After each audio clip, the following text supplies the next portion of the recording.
Hola, ¿qué tal? ¿Cómo le va? Sea usted bienvenido a Semanario Judicial. Estas son las noticias.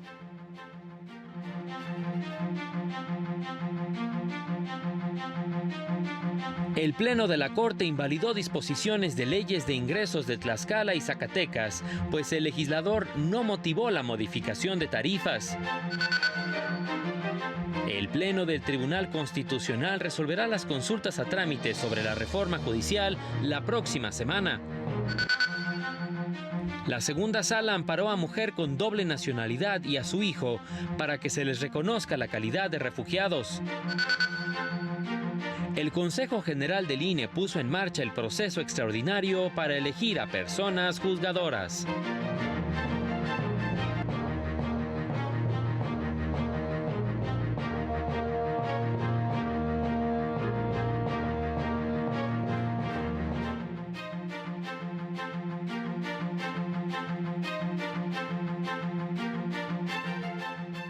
Hola, ¿qué tal? ¿Cómo le va? Qué gusto saludarle. Bienvenido, bienvenida. Soy Oscar González y a nombre de todo este equipo de trabajo les saludamos con mucho gusto. En los próximos minutos le estaremos dando cuenta de las sentencias más relevantes de la Suprema Corte en pleno y salas, así como de las decisiones más importantes del Tribunal Electoral y órganos jurisdiccionales federales. Eusiris Rostro en la interpretación en lengua de señas mexicana. Vámonos con toda la información. El Pleno de la Corte analizó diversos asuntos relacionados con temas presupuestales y de ingresos de los estados de Tlaxcala, Zacatecas y Morelos. Esta semana el Pleno de la Corte declaró válida la asignación presupuestaria 2024 para el Instituto Morelense de Información Pública y Estadística. Esto al resolver una controversia constitucional promovida por el propio instituto, por la que impugnó la asignación de recursos en el presupuesto de egresos de este año. Conforme a la Constitución del Estado de Morelos, al Congreso local le corresponde el análisis, discusión y aprobación del presupuesto, sin que se le exija aprobar lo propuesto en el anteproyecto. Además, consta el diálogo institucional que se da entre poderes, esto es, el Instituto y el Congreso, y que el órgano legislativo motivó su decisión tomando como parámetro el presupuesto del año pasado. En otra sesión, declaró inconstitucionales disposiciones de leyes municipales de ingresos en Tlaxcala y Zacatecas para este 2024, pues los respectivos congresos locales no motivaron las modificaciones a las propuestas realizadas por los municipios afectados. Primero, invalidó los artículos que el Congreso de Tlaxcala modificó de la propuesta del municipio de Apizaco sobre cuotas para la inscripción en el Padrón de Industria y Comercio, el referendo de las licencias de funcionamiento, la expedición de dictámenes por la Coordinación Municipal de Protección Civil y permisos relacionados con la materia ambiental. En la sesión donde se aprobó la Ley de Ingresos Municipal, no se discutió nada, pues fue aprobada en forma económica, y que al dictamen realizado por la Comisión de Finanzas y Fiscalización del Congreso de Tlaxcala se advierte que la motivación para justificar todos los cambios efectuados a la estructura de los artículos impugnados no cumple con los parámetros de objetividad y razonabilidad necesarios. Resolvió otra controversia constitucional promovida por el municipio de Morelos, Zacatecas, en contra de disposiciones de la ley de ingresos de ese municipio. Por las mismas razones, el Pleno invalidó los cambios realizados por el Congreso local sobre la tasa de impuesto predial para plantas de beneficio y establecimientos metalúrgicos, el sujetar al municipio a realizar convenios de pago, así como la eliminación del impuesto industrial y a poseedores de bienes inmuebles con actividad minera. Para el canal del Poder Judicial de la Federación, Mario López Peña. La Suprema Corte de Justicia de la Nación hizo públicos 4 proyectos de consulta a trámite promovidos por personas juzgadoras en los que se piden a la Suprema Corte revisar si la reforma judicial viola la división de poderes, la independencia judicial y los derechos de personas juzgadoras, conforme a lo previsto en el artículo 11 de la Ley Orgánica del Poder Judicial de la Federación. 3 proyectos corresponden a la ministra Yasmín Esquivel Moza, quien propone precisamente al Pleno desechar las consultas por notoriamente improcedentes. Argumenta que, de acuerdo con criterios del máximo tribunal, las reformas y adiciones a la Constitución Federal no son susceptibles de control jurisdiccional. En contraste, el proyecto del ministro Juan Luis González Alcántara Carrancá estima que la consulta es procedente, y propone devolver el expediente a la ministra presidenta para que emita el acuerdo correspondiente con el fin de que el recurso se turne a un ministro quien se encargaría de elaborar el proyecto para resolver el fondo del problema planteado. Las salas de la Corte resolvieron asuntos en materia de portación de armas de fuego, actas de nacimiento, procedencia del amparo, derechos del consumidor y refugio. En su sesión de este miércoles, la segunda sala de la Corte amparó a una mujer de nacionalidades venezolana y colombiana y a su hijo para que se les reconozca la calidad de refugiados. En el caso, destacó la sala, se acreditaron las condiciones de inseguridad, violencia o violación generalizada de derechos humanos que prevalecen en Venezuela, país del cual huyeron. Detalló que la situación de la mujer y su hijo está relacionada con la protección a los derechos de la niñez en condición de movilidad internacional, por lo que es necesario reforzar al máximo el nivel de protección. En otro asunto, determinó que la Ley Federal de Protección al Consumidor respete el principio de seguridad jurídica al obligar a proveedores a no incurrir en prácticas comerciales engañosas. En su sesión, la primera sala de la Corte resolvió que el juicio de amparo no procede contra la negativa de un banco a abrir una cuenta. Al resolver una contradicción de criterios, destacó que, si bien, según la Ley de Instituciones de Crédito, los bancos son parte del sistema bancario mexicano y realizan actividades de interés público relacionadas con el desarrollo económico nacional, eso no implica que puedan ser considerados como autoridad para efectos del juicio de amparo cuando se niegan a abrir una cuenta a una persona. En otro asunto, declaró inconstitucional la anotación obligatoria del estado civil de las personas en su acta de nacimiento. Destacó que la adición de esa información carece de una justificación racional, así como de mecanismos para la protección de datos personales.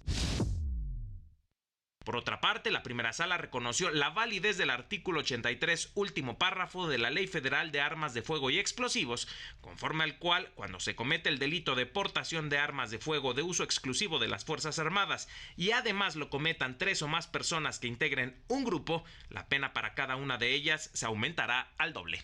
Para el canal del Poder Judicial de la Federación, Mario López Peña. La segunda sala de la Corte estableció que la figura de la conciliación es una herramienta idónea que contribuye a la solución de conflictos y evita someter a las partes involucradas a procedimientos jurisdiccionales o contenciosos que pueden resultar extenuantes, costosos y desgastantes. Por lo tanto, su diseño abona al establecimiento de una justicia moderna que guarda consonancia con el derecho de acceso a la tutela judicial y a la celeridad en la solución de los conflictos, un mecanismo que está previsto en múltiples instrumentos, tanto de carácter convencional como nacional. Y durante la presentación de un libro, el ministro Juan Luis González Alcántara Carrancá alertó sobre la radicalización de los movimientos políticos en distintas partes del mundo. El ministro Juan Luis González Alcántara Carrancá hizo un llamado a reflexionar en torno a los movimientos políticos del pasado que se radicalizaron y cuyos sueños de gloria y prosperidad que se prometieron desde la demagogia se transformaron en pesadillas, terror y opresión, como ocurrió en la Alemania nazi. Al participar en la presentación del libro Los juicios de Nuremberg, el ministro recordó que en diferentes regímenes totalitarios que ha registrado la historia y que se refieren en la obra, comienzan siempre con la misma promesa de reivindicación de los reclamos legítimos de una población desencantada, pero que al final se transforma en una realidad en la que nada existe fuera de la lógica del régimen. Es precisamente en un momento histórico como el que estamos viviendo hoy en nuestro país, en donde los movimientos políticos a lo largo y ancho del planeta han comenzado desde hace varios años un camino veloz e inexorable hacia una radicalización que conviene remitirnos a las lecciones de la historia y recordar cuán rápidamente los sueños de gloria, los sueños de prosperidad que nos prometen las voces de la demagogia pueden transformarse en pesadillas, en terror y en opresión. En la Facultad de Derecho de la UNAM, el ministro preguntó en qué medida los juicios de Nuremberg, que se instruyeron contra oficiales nazis que cometieron genocidio y crímenes de lesa humanidad hace casi 80 años, han logrado conducirnos a una visión más justa y más humana, si puede existir justicia al margen del Estado de Derecho y qué papel juegan las demagogias modernas en este juego.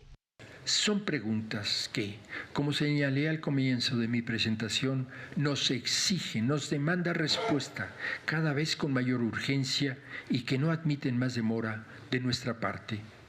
De la disposición y de la capacidad que tengamos de responderlas dependerá en buena medida si somos capaces y si somos dignos de preservar el legado que cristalizó hace 8 décadas en Nuremberg, resultado de sufrimientos incuantificables e inimaginables, de sacrificios pero también de heroísmo, o si estamos condenados a repetir en un ciclo infinito de destrucción los errores cometidos en el pasado. El ministro resaltó que ahora que en nuestro país se ha incorporado la Guardia Nacional al Ejército, es necesario reflexionar en torno a la responsabilidad material del soldado que ejecuta órdenes y del oficial que las emite. Para el canal del Poder Judicial de la Federación, Juan Carlos González. Es tiempo de irnos a unos mensajes, regresamos con más.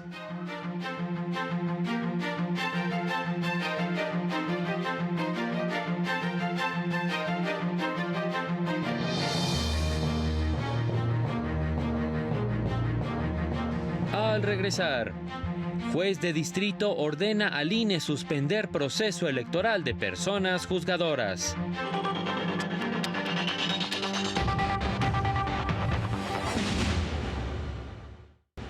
Ya estamos de regreso, vámonos con más noticias. El INE dio comienzo formalmente el proceso electoral en el que se elegirá a personas juzgadoras en 2025.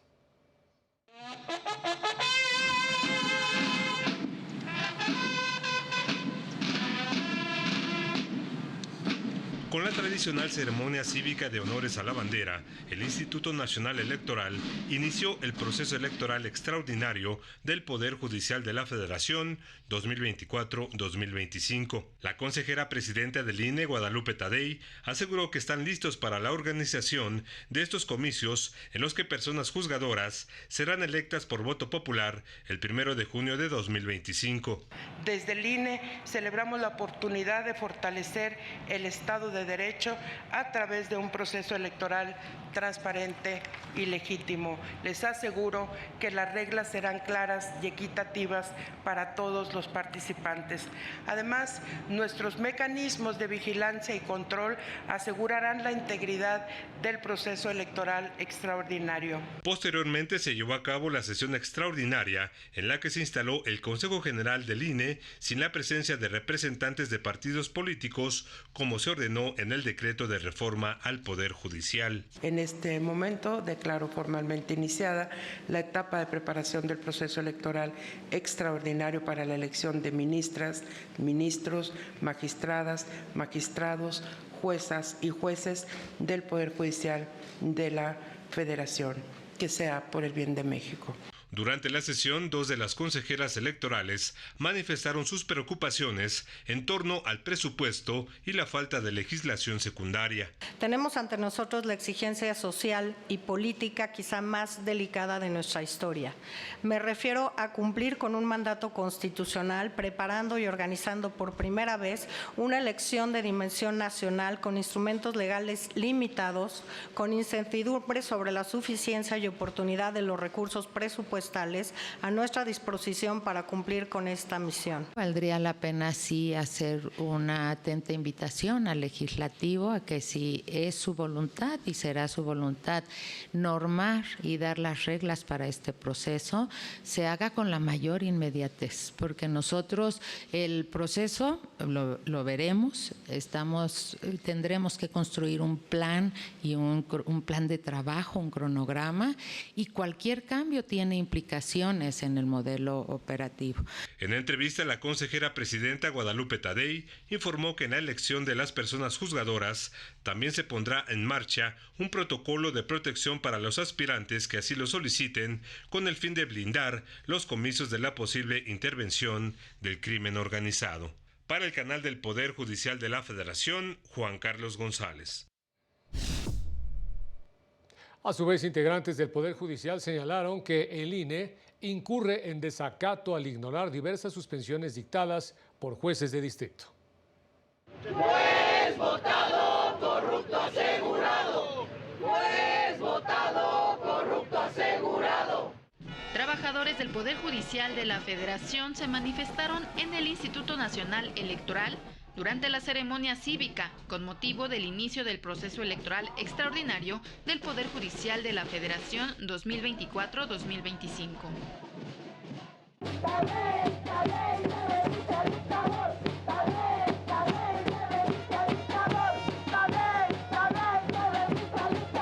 Hoy, la presidenta de este instituto pretende iniciar un proceso electoral extraordinario en total y franco desacato a la Constitución Política de los Estados Unidos Mexicanos.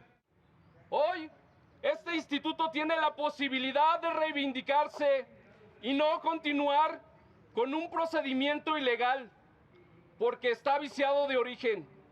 Sí, compañeras y compañeros, no puede convalidarse el ilegal bodrio llamado reforma judicial. Y por eso nos estamos manifestando, porque el proceso de elección de jueces es un retroceso completamente para la nación. Necesitamos jueces independientes, jueces de carrera judicial. Todos los jueces que tenemos, magistrados, ministros, pues tienen una carrera hecha a base de varios exámenes. Trabajadores del Poder Judicial de la Federación también se manifestaron sobre Periférico, esto después de concluida la sesión a la que convocó el Instituto Nacional Electoral con motivo del inicio del proceso de elección extraordinaria del Poder Judicial de la Federación. Por su parte, a través de un comunicado, la Asociación Nacional de Magistrados de Circuito y Jueces de Distrito del Poder Judicial solicitó al INE cumplir con la suspensión decretada por juzgadores federales en relación con la reforma judicial y por ende dejar sin efecto la asamblea de aprobación del proyecto de acuerdo por el que se emite la declaratoria del inicio del proceso electoral extraordinario 2024-2025. Para el canal del Poder Judicial de la Federación, Laura Murillo. El Juzgado Segundo de Distrito, con residencia en Colima, concedió la ampliación de la suspensión provisional a la Fundación Iris en promoción y defensa de los derechos humanos, asociación civil, que impugnó la reforma judicial a través del amparo 1125/2024, fracción 1. La suspensión establece que el INE se debe abstener de implementar el proceso electoral extraordinario y a no emitir acuerdo alguno para la organización, desarrollo, cómputo y fiscalización de dicho proceso. El Consejo de la Judicatura Federal deberá abstenerse de implementar un plan de trabajo para la transferencia de recursos financieros, presupuestales, humanos y materiales al Tribunal de Disciplina Judicial y al nuevo órgano de administración. El Senado no deberá emitir la convocatoria para integrar la lista de personas candidatas que participen en la elección extraordinaria.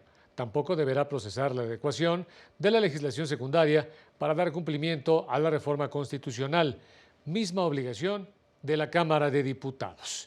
Mientras que los congresos de las 32 entidades federativas no deberán adecuar su marco legal interno a dicha reforma hasta que se resuelva sobre la suspensión definitiva de los actos reclamados en este incidente. También en el Palacio de Justicia de San Lázaro y en distintos puntos de la capital se intensificaron las protestas para pedir que no se implemente la reforma judicial. No estamos muertos, estamos heridos como poder independiente, pero tenemos que defender esa independencia judicial. Así comenzó la reunión plenaria en el Palacio de Justicia de San Lázaro, donde trabajadoras y trabajadores definieron las acciones legales a seguir en rechazo a la reforma judicial. Y tenemos que agotar todos los medios legales de defensa que la ley nos otorga. porque solo faltaría que siendo abogados no lo hiciéramos. Es nuestro derecho. Por eso nuestro movimiento tiene ya más de un mes en pie y no caerá, porque nosotros no nos conformamos con un 10º transitorio que no nos da certeza de nada. En la explanada ministro Benito Juárez establecieron mesas de diálogo sobre 3 temas: amparos, legislación secundaria y defensa de sus derechos laborales. Para esto lo que estamos solicitando al Consejo en principio es el reconocimiento de una figura jurídica que se le llama sustitución patronal. Aquí están los peritos en la materia laboral, no voy a tener que abundar sobre el tema, lo abundaré en su caso en la mesa de diálogo. Sin embargo, solicitamos esta figura a fin de que la transición que haya del órgano patronal que en la actualidad tenemos pueda respetar todos nuestros derechos.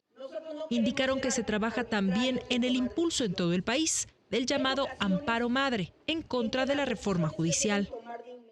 Y que estamos revisando para adaptarla a cualquier trabajador del Poder Judicial que quiera sumarse a este ejercicio legal, ya sea para trabajadores de base o para trabajadores de confianza de cualquier categoría, y estableceremos de qué manera se van a promover, ya sea de forma individual o por órgano jurisdiccional o por edificio.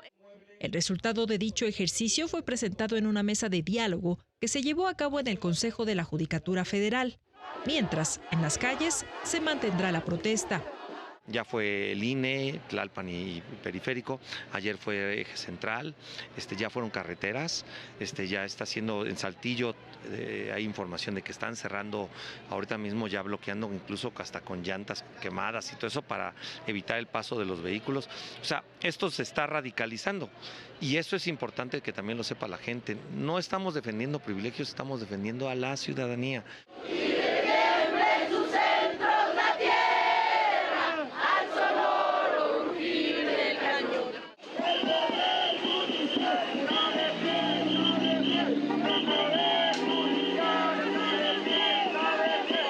Para el canal del Poder Judicial de la Federación, Lorena Sánchez Cabrera. Y en entrevista con mi compañera Laura Murillo, el magistrado Eustacio Salinas Wolberg consideró que la reforma judicial no garantizará una justicia pronta y expedita. El magistrado de tribunal colegiado en materia penal y administrativa, Eustacio Salinas Wolberg, advierte una serie de contrasentidos en la reforma al Poder Judicial. En entrevista para Justicia TV, indicó que la reforma establece un plazo de 6 meses para la resolución de asuntos, cuando México solo cuenta con 4 jueces por cada 100,000 habitantes. Además, disposiciones constitucionales establecen plazos de hasta 1 año para los juicios penales que ameritan pena de prisión mayor a 2 años. Lo cual, pues por sí solo, pues es un contrasentido decir que los juicios deberán concluir en 6 meses cuando la investigación complementaria por sí sola puede durar este tiempo, y además ya lo que es la etapa de juicio, hasta 1 año, en tratándose, insisto, de delitos que se sancionan con penas mayores a 2 años. Pues México requiere mucho más juzgadores. Esto es así, ya que tenemos solamente 4 jueces por cada 100,000 habitantes, cuando el estándar internacional idóneo para una justicia pronta, pues realmente es de 65 juzgadores por cada 100,000 habitantes, de manera que estamos muy lejos, no estamos ni siquiera en el 10% del requerimiento o estándar internacional óptimo y deseable para que la justicia sea pronta. Explicó que la falta de consideración de la carrera judicial va en detrimento del derecho de acceso a tribunales independientes de los justiciables. También habló de los jueces sin rostro. Entonces yo me pregunto, pues, ¿cómo vamos a votar a estos jueces sin rostros que el día de mañana estarán encargados de impartir justicia en tratándose de delitos de delincuencia organizada? Entonces, pues yo veo contrasentidos en las propuestas y en la reforma plasmada por el constituyente reformador. Mencionó que ve viable la posibilidad de que el Pleno de la Suprema Corte revierta la reforma al Poder Judicial, pues hay recursos que se encuentran en estudio. Recordemos que por ahí hay pendiente un criterio, una contradicción de criterios de la ponencia del señor ministro Luis María Aguilar Morales, que está listada para el día 9 de octubre y siguientes, en el cual precisamente se pretende ver los alcances y las posibilidades de que el juicio de amparo, en el juicio de amparo pueda ser analizado como acto reclamado una reforma o modificación a la Constitución. Agregó que hay elementos para considerar que el procedimiento de reforma constitucional se encuentra viciado porque quien dictaminó en comisiones fue una legislatura anterior a la que actualmente está en el Congreso de la Unión. Para el canal del Poder Judicial de la Federación, Laura Murillo. En el semanario judicial de esta semana se publicaron 3 criterios de distintos órganos jurisdiccionales. De ellos, uno corresponde a la segunda sala de la Suprema Corte. El criterio de dicha sala lleva por rubro Juicio Contencioso Administrativo Federal. Es improcedente contra la resolución del procedimiento de verificación en materia de aguas nacionales. De plenos regionales se publica una jurisprudencia de pleno regional en materias penal y del trabajo de la región centro-sur de rubro. Declaración de beneficiarios y pago de fondos de la subcuenta individual de retiro y vivienda de una persona trabajadora fallecida. Cuando se demanden conjuntamente, no debe exigirse como requisito de procedibilidad la constancia de negativa de devolución de las aportaciones o el acuse de recibo de la solicitud ante la Administración de Fondos para el Retiro. De tribunales colegiados se publica una tesis aislada del primer tribunal colegiado en materia civil del séptimo circuito de rubro. Pensión compensatoria derivada de la terminación del concubinato. Cuando la expareja continúe con el cuidado de los hijos menores de edad, su duración debe abarcar hasta que estos alcancen la mayoría de edad, de acuerdo con la legislación del Estado de Veracruz. Vámonos rápidamente a una pausa y regresamos.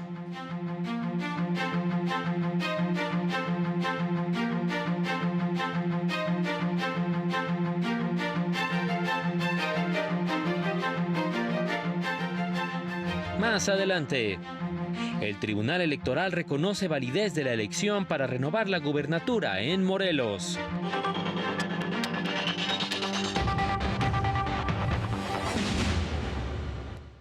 Y en más noticias, el Tribunal Electoral del Poder Judicial de la Federación confirmó la declaratoria de validez de la elección de gubernatura de Morelos y la entrega de la constancia de gobernador electa a Margarita González Sarabia Calderón, de la coalición Sigamos Haciendo Historia.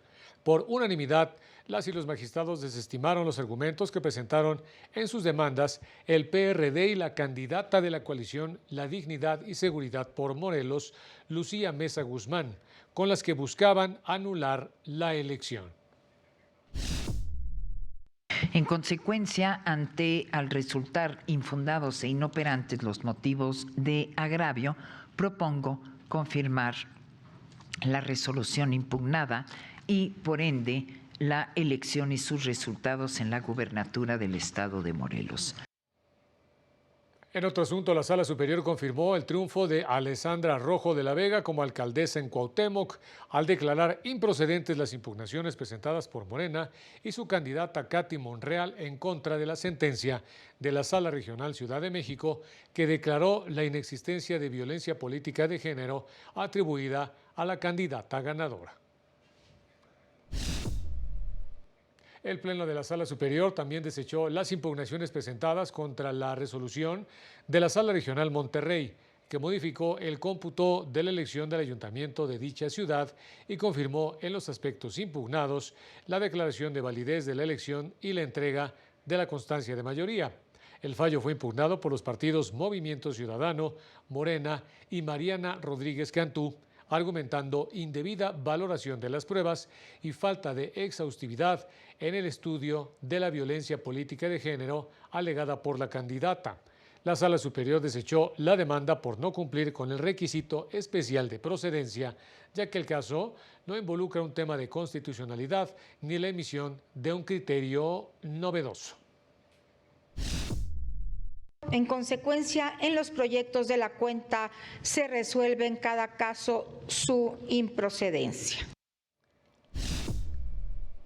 Y en el marco del Día de la Persona Mediadora, el ministro en retiro José Ramón Cosío Díaz hizo un llamado a tomar en serio los medios alternativos de solución de controversias. Debemos dejar de analizar las bondades de la mediación y la conciliación y busquemos la manera más práctica, ágil y útil de aplicar estos medios alternativos, porque nos va a pasar como con la reforma a los derechos humanos de 2011, afirmó el ministro en retiro José Ramón Cosío al participar en una disertación en el marco del Día de la Persona Mediadora. No nos vaya a pasar, y esto es una exhortación en este día, que sigamos hablando de la mediación, de la conciliación, de los medios alternativos, como si no estuvieran en el orden jurídico. Yo los invito a todos ustedes en este día a que ya dejemos un poco de lado este discurso tan eulogístico, tan maravilloso, porque ya es derecho positivo. Que lo que les exhorto es que nos pongamos a trabajar en los temas concretos de la mediación y de la conciliación. El ministro en retiro señaló que el sistema judicial en México va a pasar por un proceso difícil de cara a la reforma al Poder Judicial, y en lo que todo se acomoda, estas formas de solución de conflictos pueden llegar a ser la mejor opción.